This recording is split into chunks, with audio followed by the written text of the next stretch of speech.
Ako ng Senado dito o ng palasyo with this event? Si Bato, he provided the drama and the optics. Pero the pressure point really is with the Senate Blue Ribbon Committee. At dito, mas na-alarma ang Malacanang.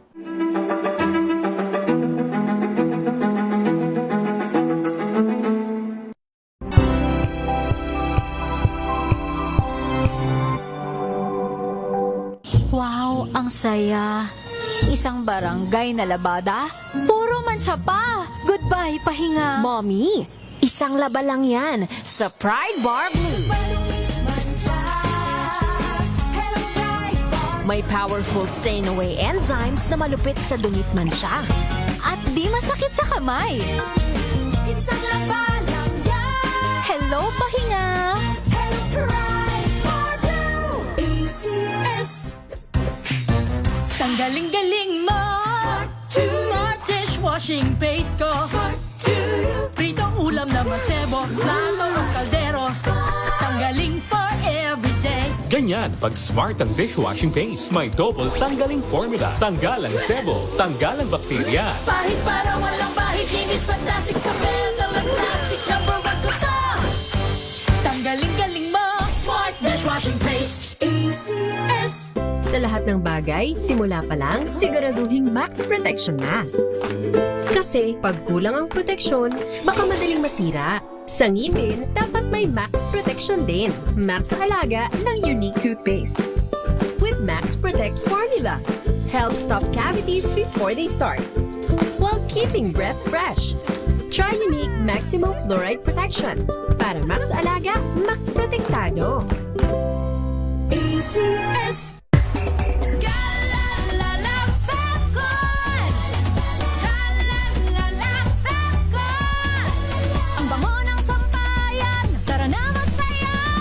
Fabcon, amoy nakaka-joyful!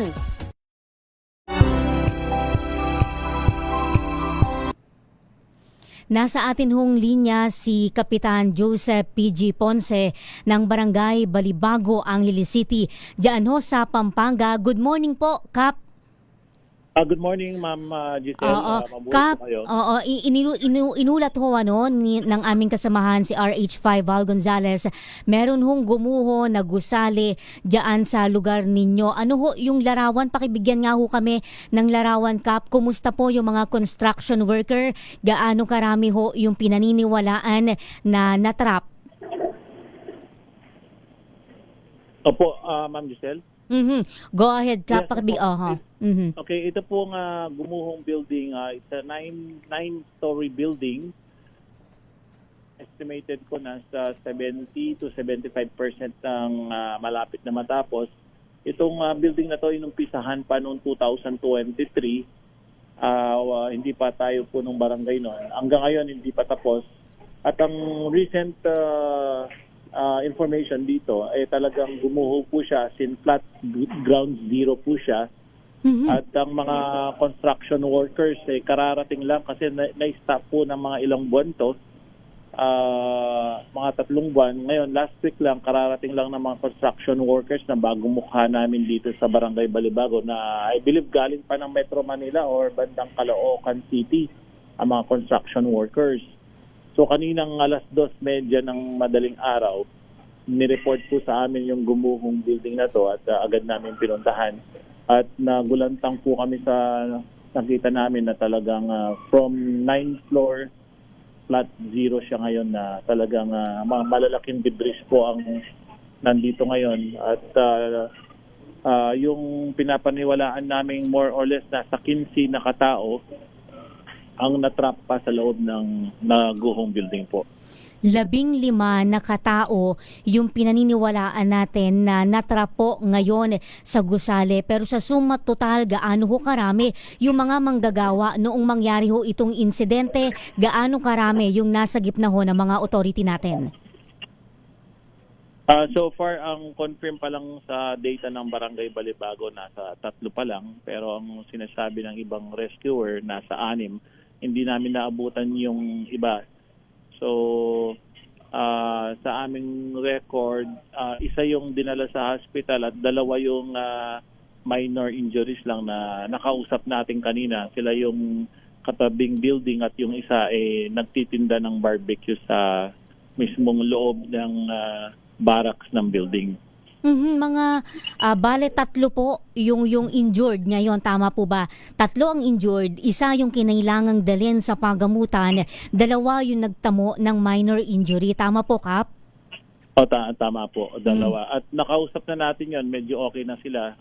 Nilipat namin sa kabilang building na hotel. Kasi po itong area na to ay napapaikutan ng mga malalaking building. Itong ginagawang hotel na to. So far, ang sabi niya sa amin yung nakaligtas na gumapang lang siya. Ang alam niya, nasa 15 to 20 persons ang nasa loob ng gusali na barracks na natutulog dahil magdamag po ang operation dito dahil ito po yung business district ng Angeles City. At the same time, malapit po ang aming entertainment district dito sa area. Bali 15 hanggang 20 persons yung naririyan po sa area, 3 yung sugatan, 2 minor injury. Pasensya na, Kap, kailangan kong ulitin para din doon sa sa kaalaman ng ating mga kababayan. Isa yung nasa ospital. Kumusta po yung kondisyon nung nasa ospital? Siya po ba ay may malay po ba ito ng isugod po sa pagamutan? Hindi ko na cover yon dahil nandito po kami ngayon sa kabilang street. Nasa center po kasi itong building na to. Nasa kabilang street po nila na-recover yon. So dito lang po ako sa medyo main entrance ng building. So hindi ko po nakita ang condition ng Korean National pala ang dinala sa Korean National. Yes, na natutulog lang sa kabilang hotel building na isa sa mga natapya sa nadaganan ng mataas na gusali. Katabi po ito nung ginagawa na hotel. Katabing hotel. Okay. So, tapos ang 2 po, ito ay yung 2 pa na sugatan, maliban po doon sa Korea National na nakaligtas po yung 2. Nakaligtas. Sila po ay mga vendor, tama po ba? Hindi sila yung mga construction worker? Hindi po, opo. Parehas So, na vendor po itong 2. Opo. Yung mga construction workers, lahat na trap po sa loob na mahimbing ang tulog dahil sabi nung isang vendor, nagiinom man pa doon sa loob ng barracks. Alright. Balik ka, 15 to 20 yung pinag-uusapan natin na Opo. mga construction worker lang.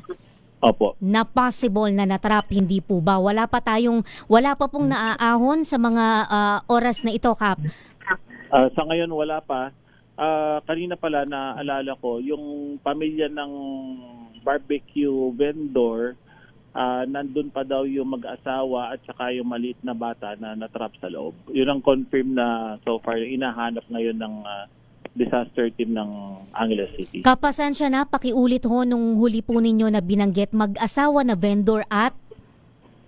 Mag-asawa na vendor at isang batang maliit na anak nila na natutulog sa loob ng building sa barracks dahil nagba-barbecue po yung isang kaanak nila na nakausap natin kanina. Dahil biglaan yung gumuho, nakatakbo siya pero yung pamilya niya na nasa loob, naiwan po yung mag-asawa plus yung batang maliit. Bukod pa po ito doon sa 15 to 20 na construction workers. Bukod pa Opo, ito doon bukod. sa 2 vendor na nakaligtas. Opo. Opo, bukod pa doon. Oo, masyadong marami tayong mga pinag-uusapan na possible na natrap dito. Kap, ang binabanggit ninyo kung tama po yung unawa ko, yung buong gusali na yan, yung siyam na palapag na gusali na yan, yung talagang gumuho, hindi lang natin pinag-uusapan yung bahagi ng building na ito. Hindi po, opo. Sin flat ground zero siya ngayon. Oo. Opo, 9th floor po yung building. Alright, okay. Kap, kung meron ho kayong iba pang detalye na gusto pong idagdag kaugnay ho ng insidente, nasa inyo po yung pagkakataon, Kap. Okay, maraming salamat sa ating mga kabarangay dito sa Barangay Balibago, lalo ng pamunungan ng LGU in behalf of Mayor John Lasatin. Maging mahinahon lang po tayo dahil kanina may mga ibang pamilya na gustong pumasok na naiwan daw yung mga personal belongings. Huwag na po nating intindihin yung mga personal belongings na yan dahil gamit lang po yan. Importante yung buhay ng tao na maisalba ngayon. So ang Barangay Balibago po, ang magagawa lang po ngayon ay yung crowd control na bawal pong lumapit dun sa area dahil may mga ibang buildings na tinamaan katabi at saka mga ilang stalls po sa harapan niya. So ang nakikita ko pong assessment dito, kailangan po natin ng tulong ng national government, mga special equipments, lalong-lalo na ang mga ibang agencies na sanay na mag-retrieve sa mga ganitong matataas na building na nag-collapse ground zero. So as of this time, more than 6 hours na po, wala pang nare-retrieve na natrap sa loob dahil malalaki po ang bulto ng mga biga, mga debris na nakapatong sa kanila. So kung narinig po tayo, kailangan po natin ng mga special equipment, lalo na yung katabi namin dito ng Clark Air Base. I believe sanay sila sa mga ganitong rescue operation. Sana matulungan tayo. Kapasensya na, may ilang tanong lang ako na ihahabol pa. Sa inyo pong initial information, baka meron na, ano daw po yung dahilan kung bakit gumuho itong gusali na ito? Ako din po kumukuha ng mga information even sa City Engineering Office. So far, wala pa tayong personal na observation at mako-comment dyan dahil ito pong building na to ay under construction pa. So closely monitored naman ng Angeles City. So wala pa akong may sasabi. Siguro maya-maya dahil nag-observe tayo sa mga kapitbahay kung ano ang mga ibang panukala nila bakit gumuho. Despite na ito'y skeletal pa lang, no, hindi naman siguro naka-apekto dun sa dumaan na malakas na hangin na may ulan at bumuhos ang yelo dito sa barangay namin na may kasamang yelo. Kagabi naman yon, mga around 6:30 in the evening hanggang 7 o'clock. So 30 minutes po yun na sobrang lakas. Nakikita ko hindi naman po siguro isang dahil gumuho itong building na to. Oo. Kapuli na lang, anong oras po nangyari ito pong insidente?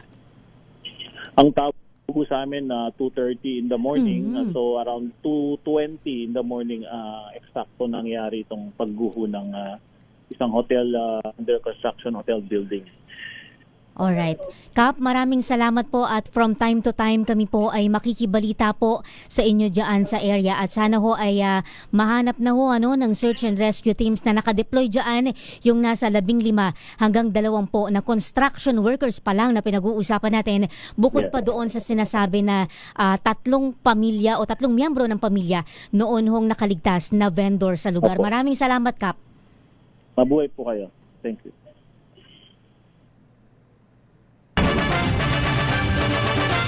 Flash Report! Flash Report!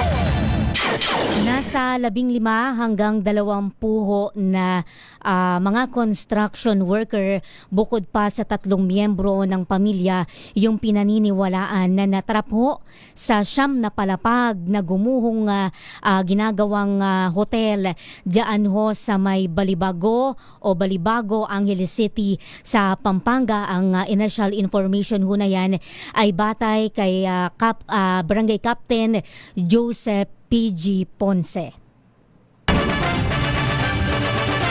Flash Report! Flash Report! Pilipinas ang oras, alas 9:14 ng umaga.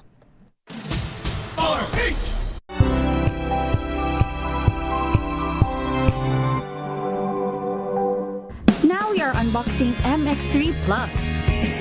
Plus because it has Garcinia Mangostana, plus L-carnitine and CoQ10. Each box contains 30 vegetable capsules. And you can get them in leading drugstores nationwide and online in Shopee, Lazada, and mx3ph.com. Mahalagang paalala, ang MX3 Plus ay hindi gamot at hindi dapat gamiting panggamot sa anumang uri ng sakit.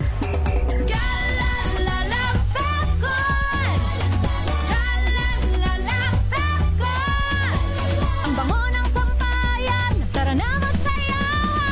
Fabcon. Amoy nakaka-joyful.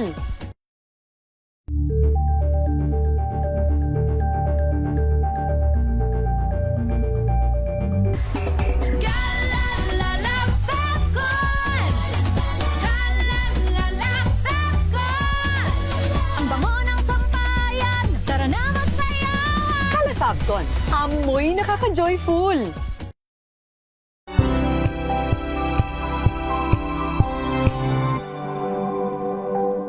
Hello, Washi! Laundry day na naman! Yay! Anong meron? Mancha ng chocolate, putik, may libag pa! Kaya natin yan!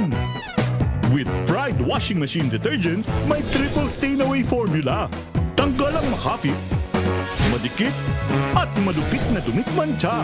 Kaya easy-easy ang labada. Mula noon hanggang ngayon! All you need is pride! All you need is pride! ACS! May nagbago. May arte. May budget.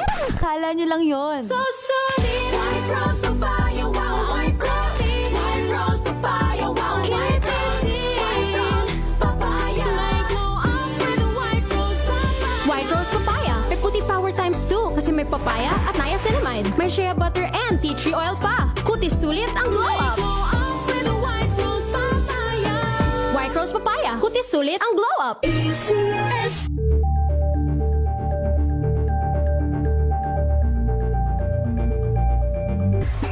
Galalala Fabcon!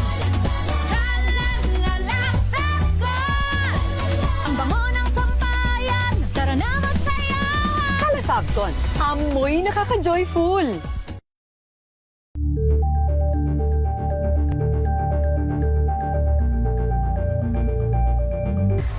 Galalala Fabcon!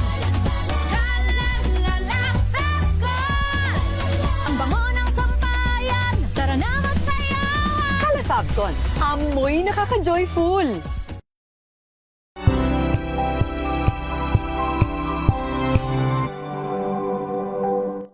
Maulan man, no worries na amoy kulog ang damit. Charm Fabcon, bangong kumakabloom, tanggal amoy kulog sa bango ng charm! Kaya gamit ko, Charm Fabcon with Bloom Fresh technology. Kills 99.9% of kulob-causing bacteria.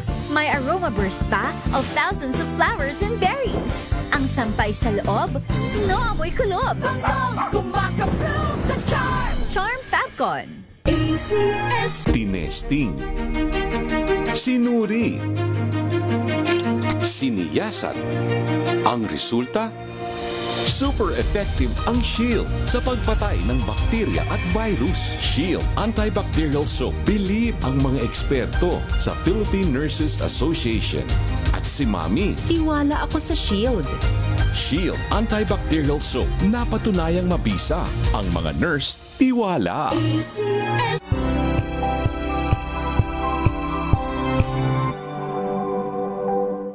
Maagang balitaan, maagang usapan sa mga issue at balita. Kasama si Kuya Angelo Palmones sa Magandang Umaga Pilipinas. Mula Lunes hanggang Biyernes.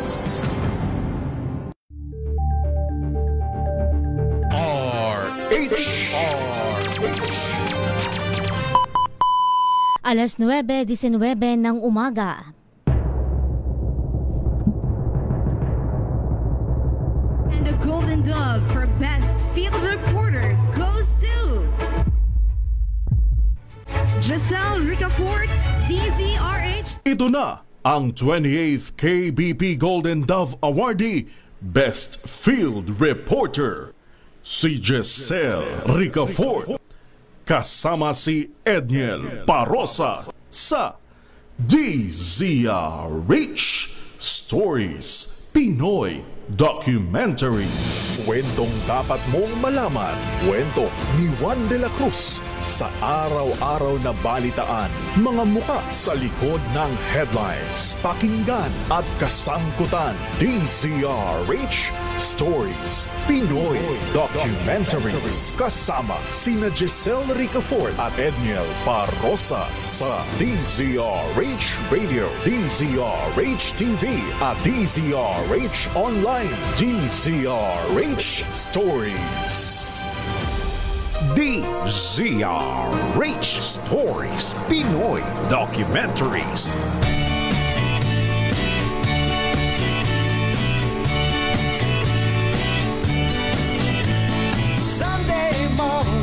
Oy, kapapasok lamang ng bagong linggo. Napakaingay. Marami na naman ho tayong binabantayan ng mga kaganapan. Ika-24 na ho tayo sa buwan ng Mayo taong pangkasalukuyan. Huwag na ho tayo magpaligoy-ligoy. Nasa atin hong linya si Bureau of Immigration spokesperson Dana Sandoval. Ma'am Dana, good morning. Happy Sunday po. Good morning, magandang umaga po at happy Sunday sa iyo. Ma'am, welcome po ulit sa DZRH News. Hindi na po ako magpapatumpik-tumpik, ma'am. Pag-uusapan ho agad natin ito hong Immigration Lookout Bulletin Order na inisyu ho ng DOJ laban kay Senator Bato de la Rosa sa mga terminolohiya ho na higit na mauunawaan ng ating mga kababayan. Ano po yung magiging proseso ng imigrasyon sakali ho na maispatan ang senador sa mga paliparan po? Yes, immigration lookout bulletin po is start a whole departure order or warrant of arrest. Hindi po nito mapipigilan ang pagbiyahe ng isang tao. Ngunit, with the immigration lookout bulletin po, ang ating mga immigration officers ay mandated na kontakin po ang mga law enforcement agencies na related po dito sa kasong ito para i-inform po sila na mayroon pong pag-attempt na umalis ng bansa. At kung sila po ay meron na bagong warrant of arrest or departure order or kung ano man pong order na kanila pong implement, yan po ay gagawin po ng appropriate law enforcement agency. Pero Ma'am Dana, ang DOJ po ba walang panibagong direktiba po sa Bureau of Immigration sapagkat sila po ay nag-atas na rin, hindi po ba sa PNP, sa National Bureau of Investigation na maaari nang isilbi yung ICC arrest warrant at sa kasalukuyan po ay itinuturing na napugante ang Senator Bato? So far po, ang ano pa lang namin is, ang natanong-nasak pa lang po natin is yung immigration lookout bulletin. Wala pa pong bagong departure order or warrant of arrest po na ipadala po sa atin ng mga korte or ang Department of Justice. Pero kung sakali, ma'am, hindi po ba ang sabi nga ninyo, hindi naman hahadlangan ng ILBO yung paglabas ng bansa ng Senator Bato, pero agad kayong aksyon itatawag sa mga sa kinauukulang ahensya ng pamahalaan para po doon sa tamang disposition. Pero in the meantime, kung sakali ay nasa inyo ho ba munang custody ang Senator Bato hanggat wala po yung law enforcement? Opo, ganun po yun. Bago po mag-board ng flight ng isang individual na nasa immigration lookout bulletin, inaantay po natin ang confirmation from the appropriate government agencies. At kung sabihin po nila na, oy, wag muna, meron kaming warrant dito at hindi natin mapapayagang umalis ang tao ito, then we are duty-bound as well to wait for their arrival for them to be able to implement whatever document or order that they need to implement. Ma'am, pasensya na sa tanong pero ang Bureau of Immigration ba kung sakali possible ba na bigyan din ng kopya ng ICC arrest warrant ng DOJ bilang kayo po yung nagbabantay kung sa mga border natin kung sakali man na sumibat ang senador? Siguro po may technicality po ito because technically po mga Pilipino ay not under the jurisdiction of the BI. Yung ating pong database is just being used by the court para po ma-intercept yung mga merong mga local cases here in the Philippines. So, I think this is the work around yung sa technicality na yun. Okay. Ang law enforcement po ang mai-inform para sila po ang makapag-implement.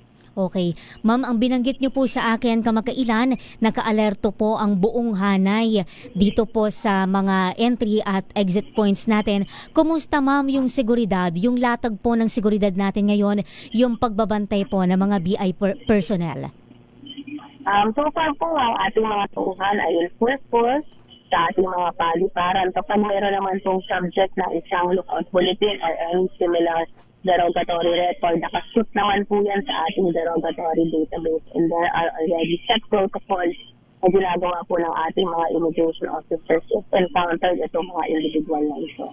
Hanggang ngayon ma'am, sa official record po ng BI, hindi pa nakakalabas ng bansa si Senator De La Rosa.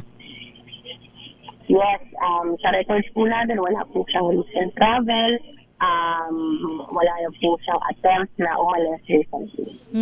Pero ma'am, ano yung possibility na nakalabas na ang Senator Bato sa pamamagitan ng backdoor channel? May ganun ba tayong tinitingnan? Hindi ba natin inaalis yung ganung posibilidad para kung sakali man hindi magpakampante po yung ating hanay sa pagbabantay? Well, there's always that possibility po, but yan naman po mga tinuturing natin ng mga illegal migration corridor or backdoor areas ay binabantayan po ng ating mga local government units ng Coast Guard at ng Philippine National Police po yung mga nagbabantay sa areas na yan. At kapag meron naman po silang na-intercept doon, so far po in the past, we have been receiving updates or alerts kapag meron silang mga na-intercept doon kasi kino-confirm nila yung mga identity lalo na kapag mga dayuhan po yung mga nag-aatos tumawid dagat. Ma'am, tama ba na talagang sa mga airport natin normal at talagang meron na presensya po ng PNP, hindi ba may NBI office din po? Tama ba ma'am? Yes, po. Normal po yan. Meron tayong mga police at meron po tayong mga NBI. So, kapag meron po mga nai-intercept na may mga local cases here, may warrant of arrest. It's an everyday routine po sa atin. Normal na po sa atin yan na may nai-encounter yan sa pang-araw-araw. And we turn them over to the appropriate law enforcement agent. Pero ngayon ma'am na may bagong baba na direktiba ang DOJ sa NBI at PNP, diyan po sa mga airport na binabantayan po ng BI, nadagdagan po ba yung presensya ng mga tauhan ng PNP at ng NBI? Hindi ko po siguro masagot officially kasi we wouldn't be able to know because separate po yung area nila doon sa immigration area. But tayo naman po, malapit po ang ating koordinasyon sa kanila. At any instance na kailangan natin ng support ng ating kapulisan, ay nandyan po sila para tumulong sa atin. Ma'am Dana, nasa inyo po yung pagkakataon para ho sa kung meron man kayong mensahe sa atin hong mga kababayan. Yes, sa atin po mga kababayan, ang buong hanay po ng Bureau of Immigration ay nakabantay sa ating mga paliparan to make sure po na ang mga individual na may mga kinakaharap sa kaso or mayroon po mga kailangan pumarap sa batas ay ma-intercept po natin at ma-turn over po natin sa tamang authorities. Si Ma'am Dana Sandoval, ang tagapagsalita po ng Bureau of Immigration. Ma'am Dana, maraming salamat. Happy Sunday po. Salamat po and happy weekend. DZRH Stories, Pinoy Documentaries. Kwentong mula sa mga simpleng Pinoy na hindi. DZRH Stories, Pinoy Documentaries. Oy, nakahinga-hinga na ba kayo? Ako parang parang hindi pa ako nakakahinga. Parang napakadami nating pinag-uusapan.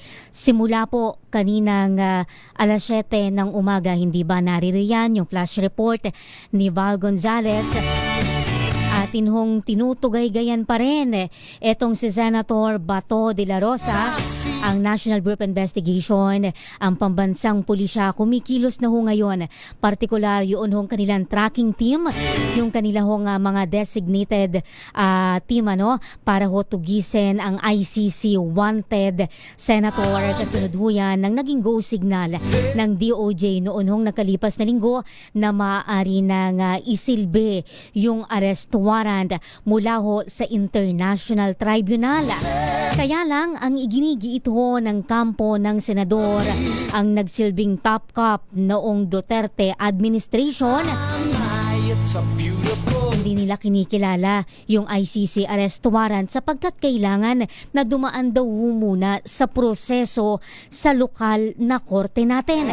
Pero ano nga ba yung binabanggit o sinasabi ho nung ating mga eksperto sa usapin na yan? We'll drive on and follow the sun, making Sunday go on and on.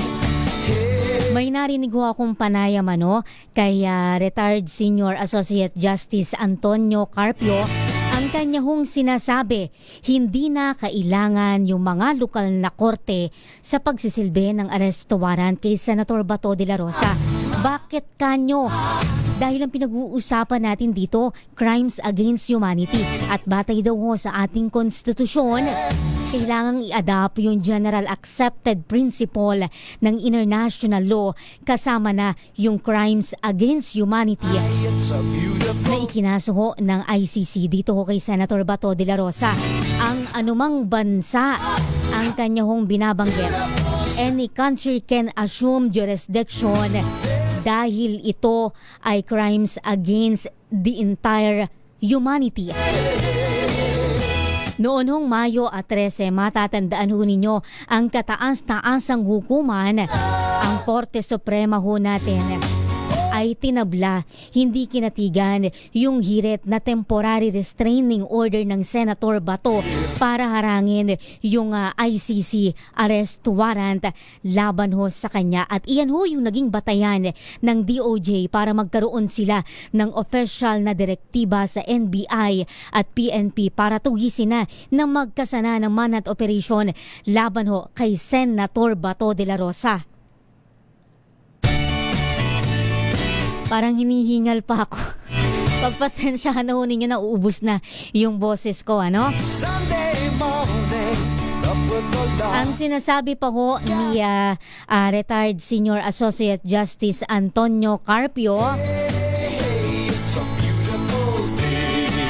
doon ho sa patuloy na pagpalag ng kampo ni Senator Bato na humarap ho o yung kanya hong pag-iit na kailangan niya munang humarap, dumaan doon ho sa Philippine courts.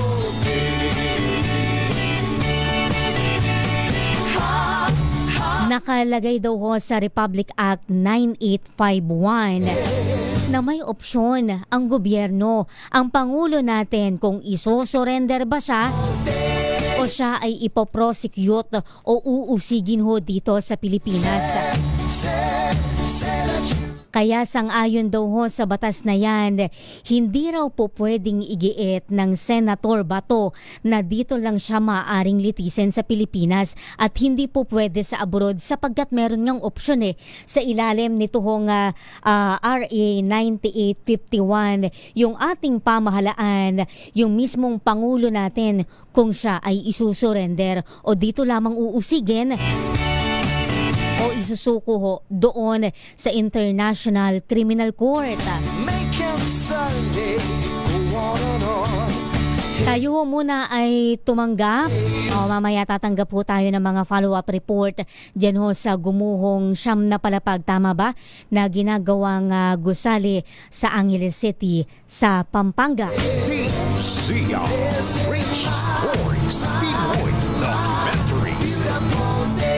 Hanap buhay ho muna tayo. Pilipinas, ang oras ho natin alas 9:34 ng umaga. Ang oras na yan ay hatid sa inyo ng Wala nang paghimik. Totoo lang ang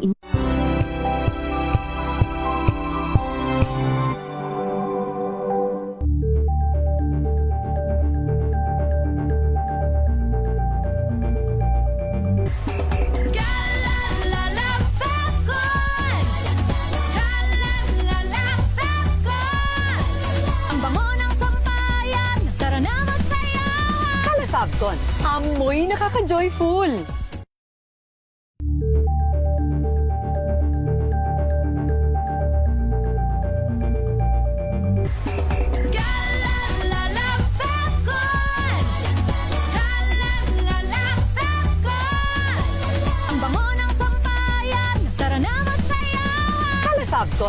Amoy nakaka-joyful!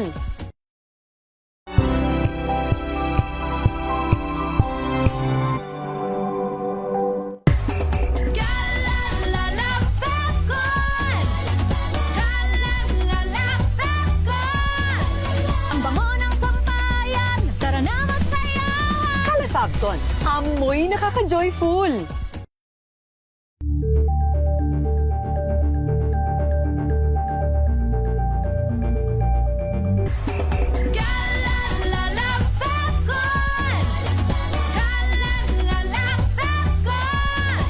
Ang bango ng sampayan, tara na magsayawan! Calefabcon, amoy nakaka-joyful!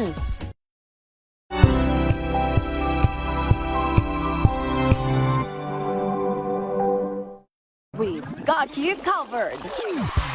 From the hottest hits, exclusive interviews, kilig to the bones fan meet experience, and hataw performances of your favorite stars.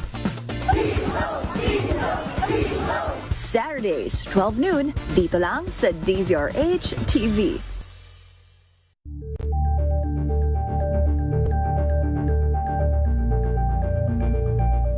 Curious ka ba sa maraming bagay?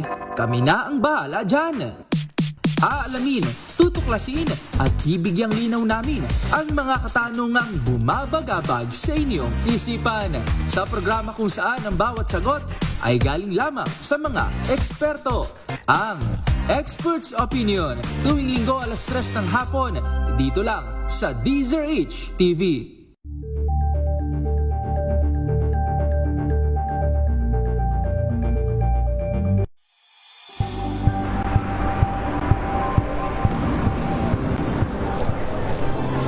Ating mga eksperto dito lang sa Expert Opinion. Ito ang Better News. TNVS, trending and Isang kwento, iba't ibang anggulo. Dito sa Point. Bawat pananagutan ating tatalakayin dito sa Hoy. Bawal yan. Pilipino, dito lang sa DZRH TV, matchable entertainment and lifestyle. Ito ang MBC TV Network News. Una sa Pilipinas, una sa Pilipino.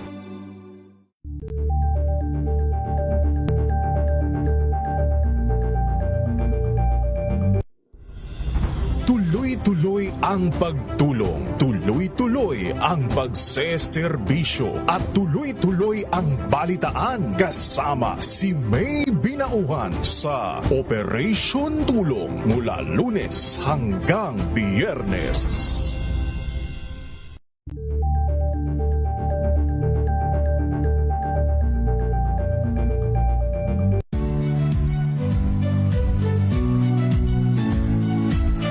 Magandang araw mga kaibigan. Ito po ang inyong balerina ng bayan, si Lisa Macuha Elizalde, na nag-aanyaya sa inyong samahan kami at ang aming mga espesyal na panauhin para sa kalahating oras ng masayang kwentuhan sa aming programang Art to Art, kung saan ang usapang sining at kultura ay para sa lahat.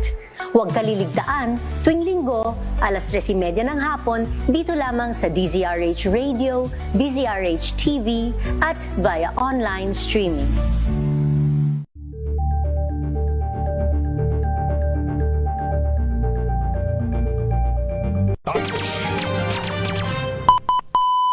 Pilipinas ang oras, 9:38 ng umaga. DZRH Stories, Pinoy Documentaries. Tanggap po tayo ng follow-up report kaugnay ho ng gumuhong siyam na palapag na itinatayong hotel diyan ho sa Angeles City sa Pampanga. Tinutukan ni RH25 Grace Vera Sansano. Grace, kumusta dyan? Giselle, hanggang sa ngayon, tulong-tulong na ang iba't ibang mga kinatawan o etong mga tauhan ng PNP, Bureau of Fire, CDRMO, itong Angeles City Disaster Risk Reduction and Management Office para nga sa ginagawa nilang pag-rescue sa sinasabing more or less nasa 40 mga workers nitong nag-collapse na itatayo sa ng hotel dito sa bahagi ng Angeles City. Particular na nakatayo itong building na ito sa may Oak Street, corner Chodoro Street, Barangay Balibago ng Angeles City. Pasado alas 3 o mga 3:45 in the morning nang biglang makarinig ng malakas na tunog yung ilan sa mga residente rito. At yung ngang vendor na nandun nagtitinda sa harapan ay nagulat siya. Kita niya nang ito ay bumagsak at unti-unti ngang nag-collapse. Nasarhan pa yung harapang kalsada dahil doon tumama yung bahagi ng building na nag-collapse. So ayon kay Police Major Ronan Eblaham ng Angeles City ay nagpapatuloy ang kanilang pag-rescue at sa medyo may kahirapan ayon nga rito sa ating mga nakapanayam na mga nandoon na nagresponde dun sa isinasagawa nga nilang search and rescue ay dahil sa rami ng mga bakal at yung mga hollow blocks na dumagan. Kaya't ito ngayon ang pinag-aaralan nila. May mga ilan din silang na-interview kung saan saang bahagi ng floor pwedeng makita, matagpuan itong mga natrap na mga workers nitong building na ito. At maging ang city government, si Mayor Lasatin ay isa rin sa tumututok ngayon para nga matulungan yung ating mga kababayan na nandoon na natrap. At maging yung barangay officials, ang barangay captain ng barangay Balibago, andon din para nga matulungan at kung ano ang maitutulong nila para sa sinasagawang search and rescue operation. So yan muna yung ating ginagawang update at pagpa-follow up sa pangyayaring ito. Yan muna, Giselle, yung ating update, RH25, Grace Vera Sansano, una sa Pilipinas, una sa Pilipino. DZRH Stories, Pinoy Documentaries. Maliban daw ho doon sa ilang individual na sinasabi na tumulong kay Senator Bato de la Rosa na tumakas, ang sinasabi ho ni Carpio, yung mga officials daw ay maaari ding panagutin. Partikular ho yung mga naglagay sa kanya doon sa protective custody ng mataas na kapulungan. When I see her, I know that you'll say, hey, hey, hey, it's a beautiful day. Ang kanya hong sinasabi, ang sinasabi ho ng former justice, ang DOJ o di kaya iyon hong ombudsman, maaari ho silang maghain ng complaint o ng reklamo laban ho doon sa accountable official para ho sa obstruction of justice.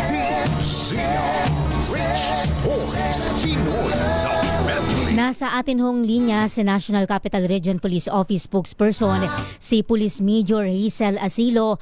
Major, good morning po. Welcome po sa DZRH. Yes ma'am, magandang umaga po.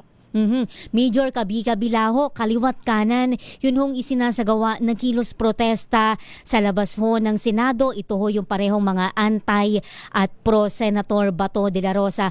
Kumusta po yung latag ng seguridad ng hanay po sa labas po ng Senado? Sa ngayon po, meron po tayong 125 na personnel na nakadeploy po dyan sa labas ng Senate of the Philippines, particular po dyan sa along Jokno Boulevard kung saan po sila po yung nakamonitor ngayon para magsisecure na rin dun sa ating mga kaganapan na maaari dyang mga pagtitipon or mga rally po ngayong araw na ito. Major, from heightened alert, kasalukuyan na po ba o possible po na ilagay po sa full alert yung hanay dito po sa Senate Gate kung sakali man na kasi ho, nung mga nakalipas na araw talagang dumagsa po walang pahinga yung mga nagkikilos protesta at meron nga pong pagtaas pa ng tensyon partikular noon hong gabi na nagkaroon ng shooting incident po sa Senado. Heightened alert pa rin naman po ang NCRPO. So yung pagtataas po natin ng alert level is magdedepende po yan sa kung ano pa po yung mga susunod na magiging kaganapan. So ngayon po, for now, heightened alert. Ang ating po mga personnel naman po ay naka-standby. At kung kinakailangan po ng dagdag na puwersa natin dyan sa Senate is meron naman po tayong naka-reserve na mga standby support. Mahigit 100, ma'am, yung kasalukuyan na police deployment natin sa area. Gaano pa po karami yung naka-standby kung sakali? Meron po tayong naka-standby na nasa 261 na personnel. Ngayong linggo po na ito, Major, meron po bang mga nagpahayag ng o meron pong mga humingi ng permit para po makapagsagawa ng pagkilos po sa Senate Gate? Sa ngayon po, wala po kaming nare-receive na information kung meron man pong nag-request ng kanilang mga permit mula po sa LGU ng Pasay. So, malalaman naman po natin yan kung sakali man po na magkakaroon po sila ng pakikipag-ugnayan or meron po silang forwarded na request po sa LGU nila. Bilang, ma'am, nagkaroon ng putukan sa Senado, meron po bang special security measures na inilatag po yung NCRPO sa labas po ng Senate? Sa labas po ng Senate, yung usual naman po natin na deployment, yung ating inilagay po ng mga CDM contingents, ganun din po yung ating negotiating team at iba pa natin mga personnel, yung ating police presence and visibility. Same pa rin naman po yung ginawa natin na deployment. So magdidepende na lamang po yan kung magkakaroon po ng directive or ng request po ang Senate o ang ating national government para po magkaroon po tayo ng additional na deployment sa loob man po or sa labas ng Senate. Major, may mga panawagan po yung liderato ng Senado na magkaroon ng independent investigation doon po sa nangyaring barilan sa loob ng Senado. Kung sakali ba, ma'am, pwede po dito na pumapel yung hanay? Depende po yan kung kami po ang iaatas na magkaroon po ng investigasyon regarding po dyan or separate investigation. Nakahanda naman po ang NCRPO para gawin po yan.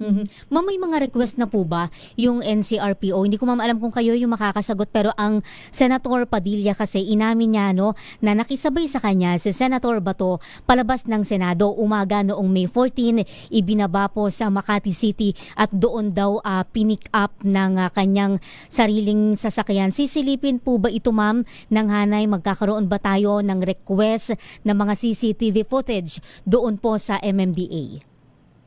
Sa ngayon po, magdidepende po siguro yan sa kung ano magiging instruction sa amin. For now po, wala pa naman po akong information regarding po dyan sa mga request po regarding sa mga CCTV. Kung meron man po, agad naman pong a-actionan niya ng NCRPO. Kung sakali, ma'am, nakahanda naman kung may magpasaklolo sa inyo at direkta na magpasaklolo po ang Senate President Alan Peter Cayetano?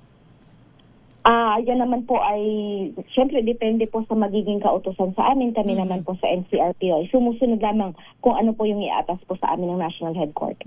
Major, nung nagbantay po kami, nung nagkaroon ng Senate shooting sa labas ng Senado, talagang nasaksihan ng media kung papaano hinarang nung ilang rallyista, pinagmumura, binuhusan ng tubig yung sasakyan ni dating Senate President Tito Soto. Yung mga humarang, ma'am, na-identify na ba ito o ang dating SP po ba ay nag-file po ng complaint po sa NCRPO? Sa ngayon po, patuloy po yung ginagawa nating investigasyon patungkol po dyan. Wala pa rin naman po kami natatanggap na complaint po kung meron man. So, ang makakasagot po niyan siguro ng mas maayos po ay ang SPD kung saan po sila po yung nagkakandak po ng investigasyon patungkol po dyan. Pero Major, kung sakali, ano po yung mga kakaharaping kaso nito pong mga iba't iba po yung kanilang posibleng, hindi ko po maiisa-isa kung ano pa yung mga posibleng maaring iskaso sa kanila, pero magdidepende po yan sa kung ano yung kalalabasan ng ating investigasyon. Major, ngayon po na mataas yung emosyon ng marami nating kababayan, nasa inyo, ma'am, yung pagkakataon para po manawagan, magbigay po sa kanila ng mensahe. Yes po, naiintindihan po namin na marami po tayong mga kababayan ang nais pong magpahayag ng kanilang mga saloobin, gustong pumunta ng Senate para ipakita yung kanilang pagsuporta sa kanilang mga sinusuportahan na mga personalidad. Iginagalang po namin ang inyong karapatang magpahayag dahil ito po ay nakasaad sa ating saligang batas. Pero hinihiling po namin na sana po isundin natin ang tamang proseso, kumuha po tayo ng permit at makipagtulungan po tayo sa mga lokal na otoridad para matiyak po natin ang mapayapa at maayos na pagtitipon. Kami po ay hindi ninyo kalaban, kami po ay nandyan para pangalagaan kayo at tiyakin po na makakauwi po kayong ligtas at syempre safe po ang lahat. Kumbaga ang mga pulis po natin ay nandyan para sa kaayusan po ng lahat. Nais din po namin linawin na ang NCRPO po ay walang panig. Wala po kami pinapanigan na sinuman. Kami po ay nandito para tsaking ligtas po at maayos ang lahat. Hindi po kami nagpoprotekta ng isang panig. Kami po ay nagpoprotekta sa bawat Pilipino. Si Police Major Giselle Asilo ang tagapagsalita po ng National Capital Region Police Office. Ma'am, maraming salamat po. Happy Sunday. Maraming salamat po. Good morning. DZRH Stories Pinoy Documentary sa mga simpleng Pinoy na hindi mo inakalang nasa tabi-tabi lang. Magandang malaman dahil may laman. DZRH Stories Pinoy Documentaries.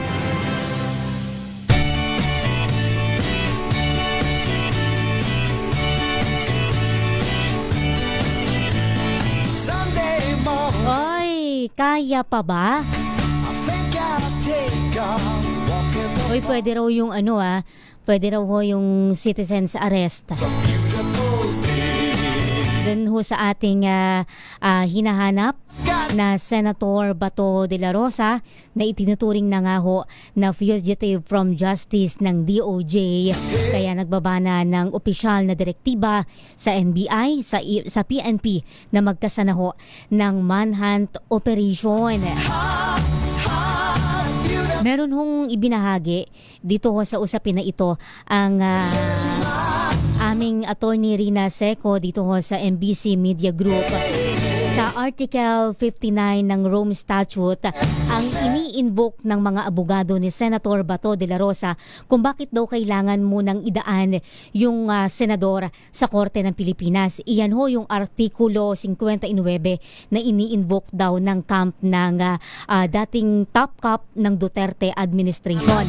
Pero ang binabanggit ho dito, ang person arrested yung nakasaad doon sa Article 59 na ang ibig sabihin, arrest muna bago idaan sa competent na local court. Ito po ang binabanggit ni Attorney Seco.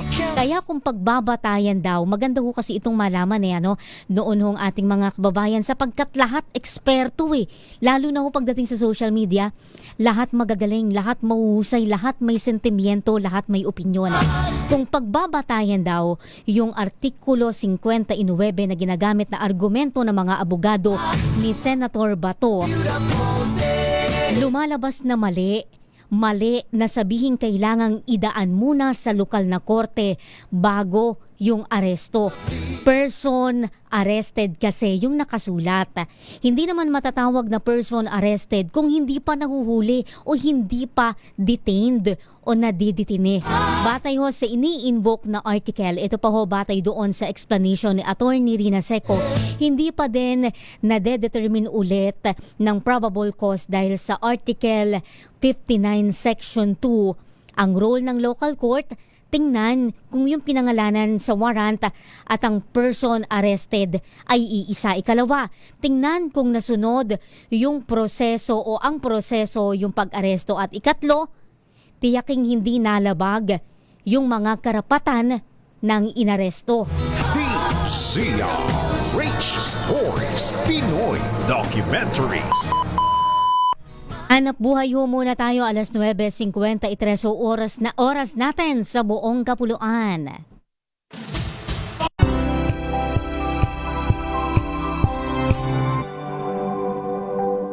Alamin ang mga maiinit na isyung pambayan, mga balitang kailangan mong malaman, usapin sa pamahalaan, politika, ekonomiya at kabuhayan. Ito ang mga dapat mong malaman, pakialaman at pag-uusapan dahil kayo ang tinig ng mamamayan dito sa Damdaming Bayan.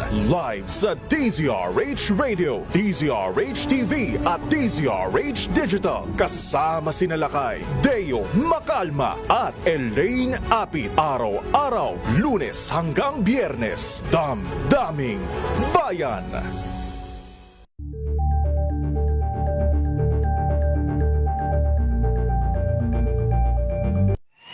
Mga balitang gigising sa inyong umaga. Mga balitang kailangan mong malaman. Mapapakinggan sa ACS Balita sa 2x2. Kasama sina Anthony Taberna at Jerry Baha. Lunes hanggang Biyernes.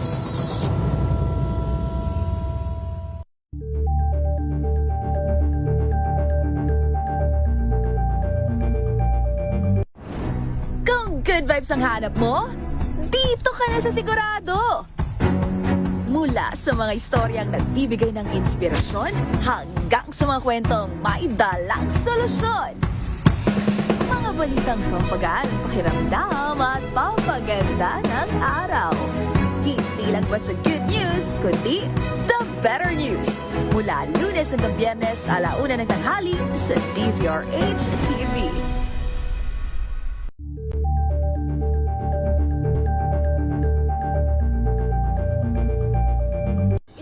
Ng naitalang 17 individual na ang kanilang naaresto. Ang Metro Manila Development Authority o MMDA ang No Contact Apprehension Policy o NCAP sa Metro Manila. Sa ang ilang mga dokumento ay peke. Hindi rin legal ang employment na ipinangako sa kanila.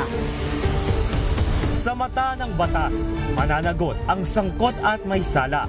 Dahil sa bawat paglabag, may karampatang parusa. Alamin ang mga pananagutan sa likod ng mga bawal. Dito sa Hoy! Bawal Yan, tuwing Sabado, 11:30 ng umaga. Dito lang sa DZRH TV.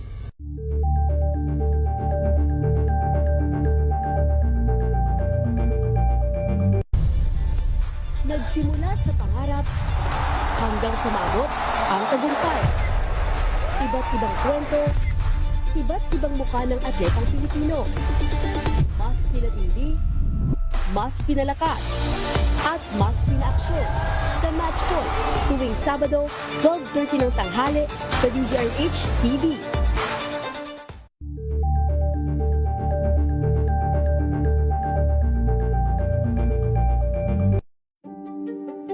Buklatin ang mga pahina. Pakinggan ang boses ng lipunan. Tunghayan ang mga issue mula sa ibang katayuan. Nakakalungkot kasi deserve ba namin ng ganito? Na hindi nila alam kung ano talaga yung kanilang mga karapatan. Yung gobyerno, tinulungan nila yung kanilang magsasaka. Pinapatahimik tayong lahat using various laws. Through education, kayang-kaya nating baguhin yung ganitong klaseng pag-iisip. Isang kwento, iba't ibang anggulo. Dito, sa Point of View.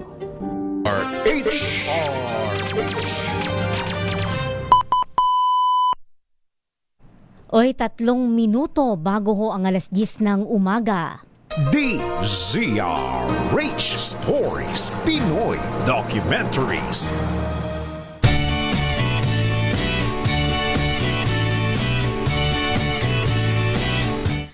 Ang ironikal, hindi ho ba? Para habulin ka ng mismong institusyon na minsan mong minanduhan, na minsan mong pinamunuan.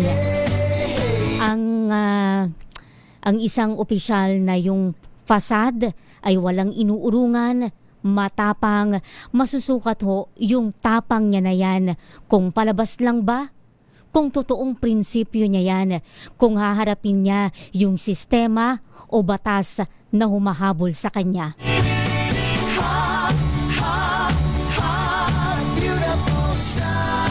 Ano ba, alisin na ho natin yung bang ilusyon ng ilan na kayo ho ay untouchable bilang kayo ho ay nanungkulan sa pamahalaan. Ang batas, sabi nga nila, ang batas ay batas eh. Ang sistema ay sistema, dapat walang untouchable. Ang pananagutan ay hindi lang ho sa mga ordinaryong mamamayan. Ngayon nga ho sa sandamukal na issue na pumutok sa mga nakalipas na taon. Lagit-lagi ko ngang binabanggit nakakalungkot ho na isipin na sa sangkatutak na ingay sa politika ngayon, natatabunan at parating natatabunan, parating nakakalimutan, isinasantabi yung mga issue na malapit sa sikmura ni Juan. Yun hong hinahabol, isinisigaw natin na hustisya, accountability doon ho sa malawakang iskandalo sa flood control. Lahat ba napanagot? Hindi ho ba hanggang ngayon hinahanap ho natin yan na para bagang natabunan eh. Heto na naman, hindi pa nga umiinit sa upuan yung bagong liderato ng Senado. May mga ulat na naman, talaga ba? May palitan na naman ng liderato na napapaulat. Yung sinasabi nga nung ilan, iyan daw yung weakest na Senate leadership. Talaga ba? Hindi naman ho talaga natin maiilagan, hindi ba? Ganyan ang politika eh. Ganyan yung siste sa politika. Kaya lang ang dapat nating ang dapat nangyayari. Kung ganyan ho yung sistema sa politika, huwag naman nating kalimutan na kayo ho ay inihalal ng taong bayan para magserbisyo publiko. Huwag ninyo hong ipagkait yung serbisyo na dapat otomatiko na ibinibigay ho ninyo sa sambayan ng Pilipino.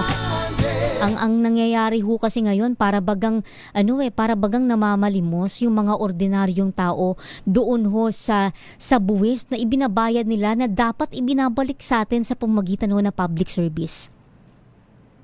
DZRH Stories, Pinoy Documentaries.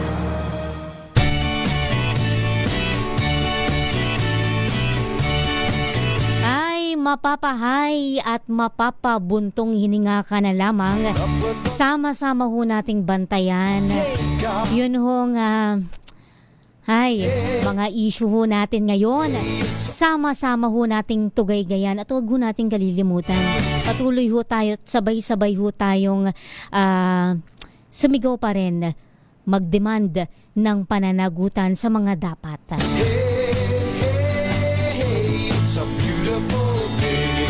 Ayan na po ang kabuuan. Hindi pa yata tayo nakapagpakilala sa entrada ng programa, pero iyan ho yung kabuuan ng isang oras nating talakayan dito ho sa DZRH Documentaries. Minus muna ang aking partner si Edniel Parosa. Ako po ang inyong nagkasama. Ako po si Giselle Ricofort para sa DZRH. Una sa Pilipinas, una sa Pilipino. Pilipinas ang oras, 2 minuto makalipas ang alas 10 ng umaga. This time check is brought to you by